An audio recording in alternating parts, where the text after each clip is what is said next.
Hey, good morning, everybody. This is Eric Kenyon, also known as Regular Joe, and this is Coffee with Great Wealth Strategies. I got my cup of Joe. Actually, it's empty. I just finished it. But anyways, surprise, surprise, surprise, surprise as we start our month of February off. We got a little Groundhog Day action going on, even though it's a couple days after that. But my surprise is GDP is declining. The announcement on Friday is pretty shocking. So it actually caught a lot of people off guard. So let's take a look at this and what does it mean for you?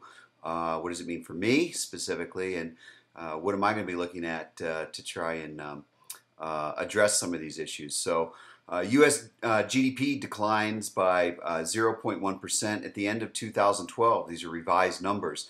So the U.S. Commerce Department announced on Friday that the nation's gross domestic product, their GDP, our GDP, for the fourth quarter of 2012, it shrank.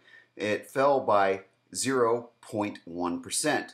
And this was a significant downgrade from previous quarters, and the number is far below estimates of many economists who forecasted a minimum of 1.1% expansion, which is pretty pathetic in itself. But anyways, according to Bloomberg News, defense spending cuts and a slackening in retail inventory growth contributed to the fall.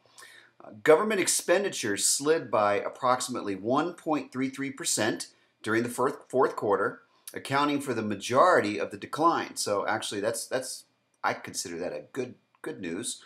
Government spending a little bit less, but inventories also declined by 1.27%, while exports, which rose by 0.27% just last quarter, they were down by 0.81%. So, really at this time, it's difficult for investors to predict how, the first quarter of 2013 is going to end up playing out with these kinds of numbers because they are pretty over the top.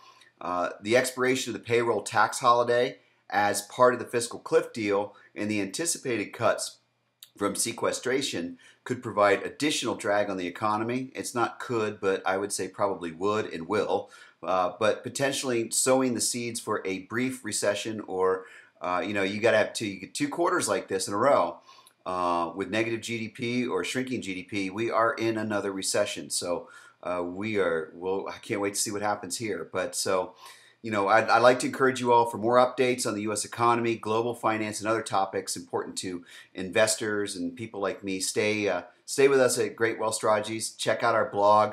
You can also learn more about effective methods of wealth preservation by looking at some cash flow real estate. Take a look at our Cool Trader Pro software that I've talked about. Get a game plan done. Take a look at what you can do. There's a lot of neat stuff on the website, and one of the easiest ways to get my information is subscribe to this YouTube and definitely subscribe to Facebook. I post more stuff on Facebook every day. So get on the Great Wealth Strategies Facebook page, and I've got articles and tons of stuff out there that lamestream media is just not covering. So once again, this is Coffee with Great Wealth Strategies. This is Regular Joe. I am not a financial advisor, securities license, real estate guy, any of that stuff. I'm just Regular Joe. You're following what I'm doing and taking a look at what's going on out there that you don't hear about from generally anywhere else but us. Fill up somebody's cup, pass this on, share it. Appreciate it. Thanks a lot. See you next time. Bye-bye.